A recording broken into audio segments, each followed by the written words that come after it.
Hello दोस्तों, मैं हूं प्रीतम और मैं स्वागत करता हूं आपको आपके चैनल एनिमल्स केयरिंग टिप्स में।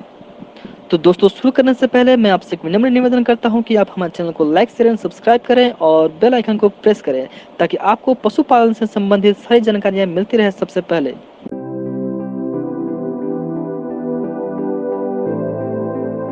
तो चलिए दोस्तों, शुरू करते हैं हम अपना आज का विषय, जिसमें हम जानेंगे कि डेयरी खोलने से पहले किन बातों को समझना चाहिए जिससे हमारा लॉस ना हो बल्कि फायदा ही फायदा हो। तो हमारा यह वीडियो मुख्यतः उन युवा भाइयों पर केंद्रित है जो पढ़ाई के साथ साथ कुछ करना भी चाहते हैं, जिनको पशुओं में रुचि हो। देखो दोस्तों, डेयरी फार्मिंग करना है तो आपको पशु प्रेमी तो होना ही होगा। गायों को वैसे भी हमारे धर्म में माता की संज्ञा दी गई है, तो आपको उनसे स्नेह रखना अनिवार्य है। आपको उनके लिए सोचना होगा। आप ऐसा सोचेंगे कि आप पशु रखकर और उन्हें तकलीफ में रखकर आप प्रॉफिट कमा लेंगे, तो दोस्तों आप गलत सोचते हैं। हमारे बहुत सारे मित्रगणों ने मुझसे फ़ोन पर पूछा कि मेरा ऐसा सोच है, मैं ऐसा सोच रहा हूँ कि डेयरी फार्मिंग खोलना है, ये करना है। इसलिए दोस्तों मैं यह वीडियो लेकर आया हूँ ताकि आपको सीधे रूप से यह बता सकूँ। देखिए दोस्तों, इस फील्ड में सफलता पाना है तो क्या करना होगा। जैसा कि आपने थंबनेल में पढ़ा कि इसका राज क्या है, तो दोस्तों इसमें आपको 2-3 बिंदुओं पर ध्यान सबसे अधिक देना है। आपको फार्म शुरू करने से पहले सबसे पहला बिंदु है वो है डिमांड की।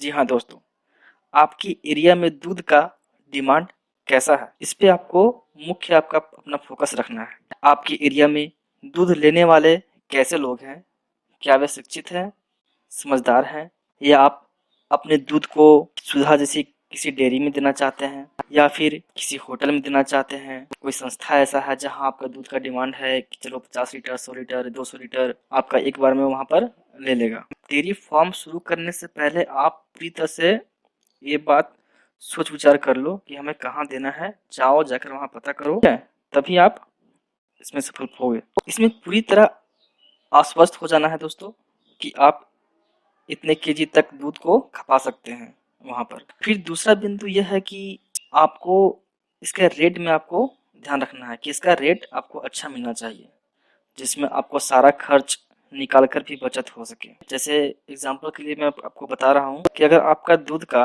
रेट 40 रुपये प्रति केजी से कम मिलेगा, तो दोस्तों जरूर आपको एक दिन ऐसा आएगा समय कि आप थक कर उदास हो जाओगे और फाइनली अपना फार्म बंद कर दोगे। समझे ना।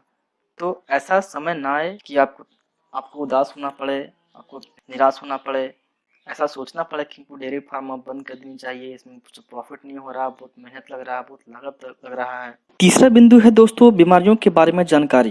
जैसे सभी के बारे में आपको जानकारी तो तुरंत नहीं होगा, सही बात है यह, पर कम से कम जो कॉमन बीमारियां हैं जो पशुओं को सबसे ज़्यादा परेशान करते हैं उनके बारे में जानकारी लेना है, आवश्यक है। यह बात पशुओं के इलाज के लिए अगर आप पूरी तरह डॉक्टरों पर निर्भर हैं तो यह आपको भारी नुकसान करवा सकता है। दोस्तों मैं एक जीवंत उदाहरण आपको देता हूँ। हमारे ही शहर गया के चाकन क्षेत्र में हमारे एक मित्र थे। उन्होंने दोस्तों 20 गायों से एक डेयरी फार्मिंग शुरू की। सभी एचएफ गायों को लाया, अच्छी कीमतों पर लाया, काफ़ी अच्छी नस्ल के थे, काफ़ी अच्छा सेटअप तैयार किया। शुरुआत में काफ़ी अच्छा पैसा इन्वेस्ट किया उसमें। तो शुरू का कुछ महीना सही चला दोस्तों, बहुत अच्छे से चला। दूध डेयरी में जा रहा था, प्रॉफिट तो नहीं हो रही थी पर पैसा आ रहा था, क्योंकि प्रॉफिट आपको तभी होगा जब आप अपने लागत से ज़्यादा पैसे कमाने शुरू कर दोगे।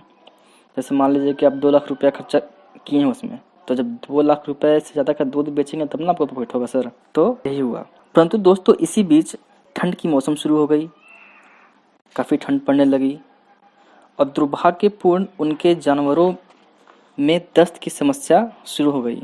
दस्त और साथ में खून आने की समस्या।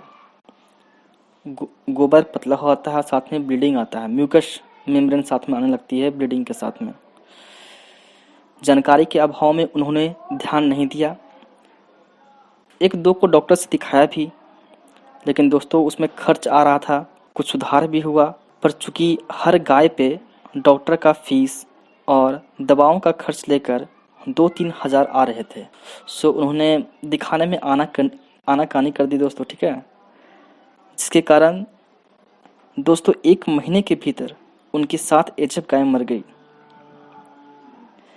उन्हें इतना भयानक नुकसान हुआ कि आनन फानन में अपने जानवरों को औने पौने दामों पर बेचकर डेयरी बंद कर दी। इसलिए दोस्तों, कोई भी काम करने से पहले उसके बारे में ज़्यादा से ज़्यादा जानकारियाँ लेने की कोशिश करो। इन भाई साहब के जानवरों में एक्चुअली कोक्वाडियोसिस नाम की बीमारी हो गई थी।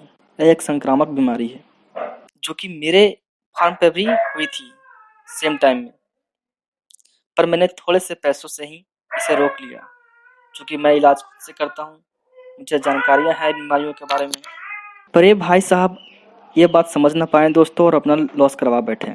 ठीक है, तो दोस्तों डिमांड, रेट और बीमारियों पर कंट्रोल करना, ये 3 स्तंभ है डेयरी फार्मिंग का। अगर आपने इन्हें जीत लिया तो दोस्तों कितना भी बड़ा फार्म खोलो, आप फ़ायदे में रहोगे और काफ़ी फ़ायदे में रहोगे। एक बात जो मुझे भी खटकती है दोस्तों, मैं कहना चाहूँगा कि लोगों का यह व्यवहार बना हुआ है कि गाय भैंस रखेगा पढ़ लिख करके, गोबर उठाएगा पढ़ लिख करके। ये वो लोग हैं जो आपकी टांग खींचते हैं। तो दोस्तों ऐसे लोगों को मेरा एक ही जवाब है कि सुनो, गौपालकों और गवालों से इतनी ही घृणा आती है और विदेशी कुत्तों का रखकर अपना स्टेटस समझते हो, तो एक काम करो, गाय का दूध पीना बंद करो और कुतिया का दूध पीना शुरू कर दो। क्योंकि ये वही लोग होते हैं दोस्तों जो सत्यनारायण भगवान की पूजा पे गोबर लाकर घर में पूजा करवाते हैं और फिर इसी गोबर के कारण गौपालकों को हीन दृष्टि से देखेंगे। Every jobless is not necessarily hopeless. If you have talent, if you have dedication for your work, you will definitely achieve your goals.